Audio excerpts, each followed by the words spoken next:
Welcome back to Leeds Lately. Before we get into this one, if you could just hit that big button down below, that would massively help me out. And the Creator Cup is right around the corner, where all Leeds United content creators will be playing in a big game of football at the John Charles Centre in Leeds on the 20th of July. All the information is in the description down below, and it's all for Prostate Cancer UK, so go and get your tickets now. Leeds have just officially announced our fourth signing of the window, and that being Gabriel Gudmundsson, the left back, the Swede, coming in from Lille over in the French division for around £10 million. Someone that has penned a 4-year deal, leading him all the way up until 2029. A player who I myself have sung the praises of in the past. I did a video the other week. I will link it in the cards here. If you want a detailed tactical breakdown on Gabriel Gudmundsson, then go and watch that one. It's a good watch. In this video, though, we'll just be talking about the particulars and the fact that he has officially signed and how he might fit in as a Leeds United player. So, yeah, he's somebody that adds, again, height to our backline. Let's have a little look at his height here. He is 5'11.5", so just under 6 foot, and is somebody who comes into that left back role with an ability to get forward very well. Now, I know that a lot of people have said, no, we need someone who's definitely good at defending. I would say defensively, he is an upgrade on Junior Firpo. However, it's not his prime attribute, is not his defending.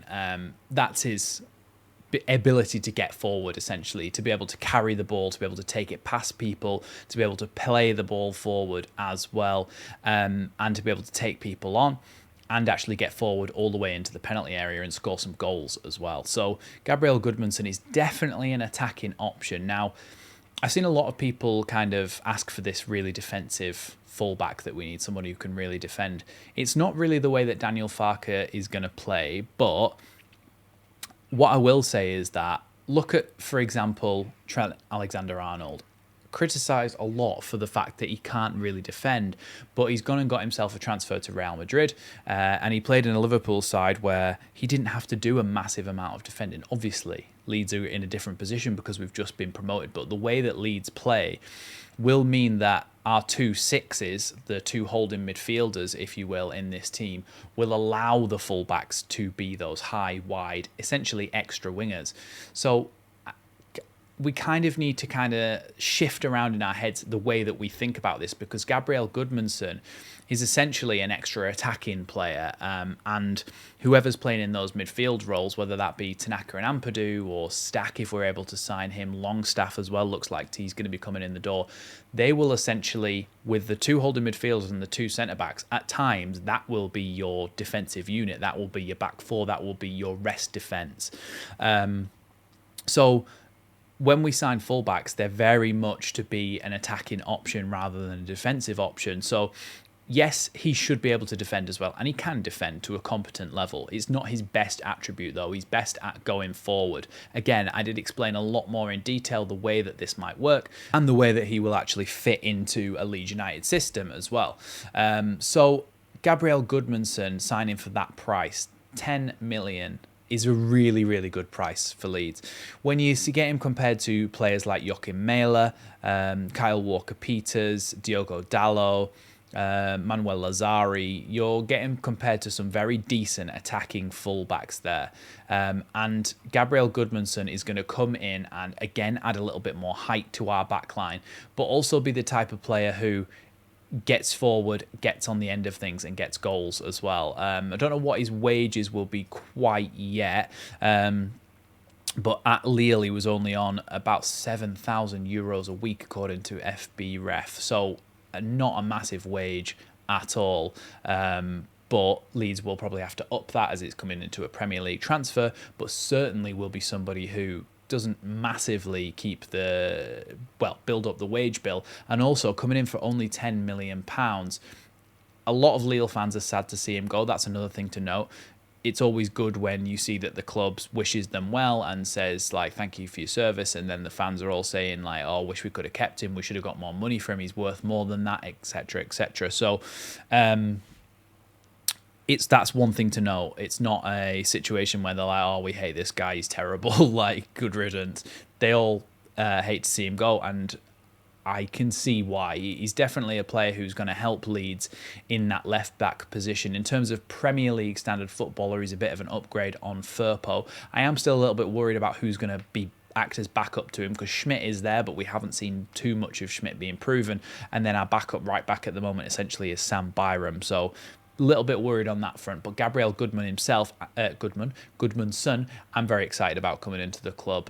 He said he's heard a lot about Leeds United. He said that he was in Crete with his girlfriend when he first heard the news and saw some Leeds fans walking past in Leeds shirts. So it must have been a sign.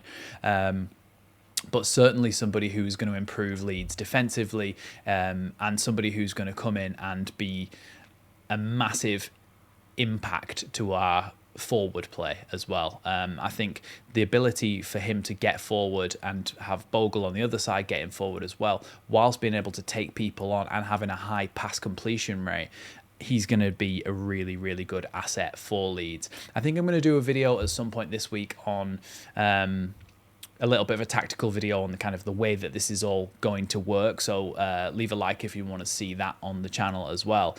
But Gabriel Gudmundsson coming in shows, again, real kind of clever business. And that's what I like about this signing. It's a decent amount of money for a very good player who's proven in the Champions League and the French First Division. Somebody who is going to improve our backline in more ways than one. And for the price it's a really, really clever bit of business to be able to get him through the door for that, because I think what it does, it opens up the opportunity to go and buy more marquee signings for higher amounts of money. So essentially, if you're kind of looking at even an Anton Stack, who has been rumoured to be the kind of midfield signing, that's probably going to be between 20 and 30 million. Then you're also looking at Vanja Milinkovic-Savic, which is, again, there's a video coming out on the channel this week about that as well. Vanja Milinkovic-Savic around 20 million as well. But then you're looking at your number 10 and your striker. So let's say, I think Leeds have spent about 30 million so far on these 4 transfers. So saying that we've got 150 million or 100 million to spend, you've got essentially 20 million for a goalkeeper, so that gets you up to 50 million. 20 million for Stack, that gets you up to 70 million. Then you've got 30 million maybe on a 10 or a striker, 40 million on a 10 or a striker. It all adds up there to be able to spend money on your creativity and you scoring goals. And that's what I like as well about this signing, is the ability to say, okay, we've saved a lot of money there and still got a really good player. And it gives us that ability to go out and play, to pay more for our kind of marquee big signings. His dad actually did play in the Premier League for Blackburn. He was supposed to play against Leeds, but was only on the bench for that game, so never actually played at Elland Road. But Gudmundsson has been told by his dad about kind of what it's like to play in the Premier League, and I'm very, very excited to see him get underway at Leeds United. Let me know what you think of this signing and who you'd like to see next. There's plenty more videos coming out on the channel this week. If you're a member, you'll get to see those early, so hit that join button down below if you want to become part of our community. And don't forget, on Friday nights at 6 p.m, all throughout the transfer window, we are doing a weekly transfer roundup where we can ask me any questions you like, and we'll talk about the business of the week and any rumours that we've seen as well. So thanks for watching Leeds Lately, and I'll see you in the next one.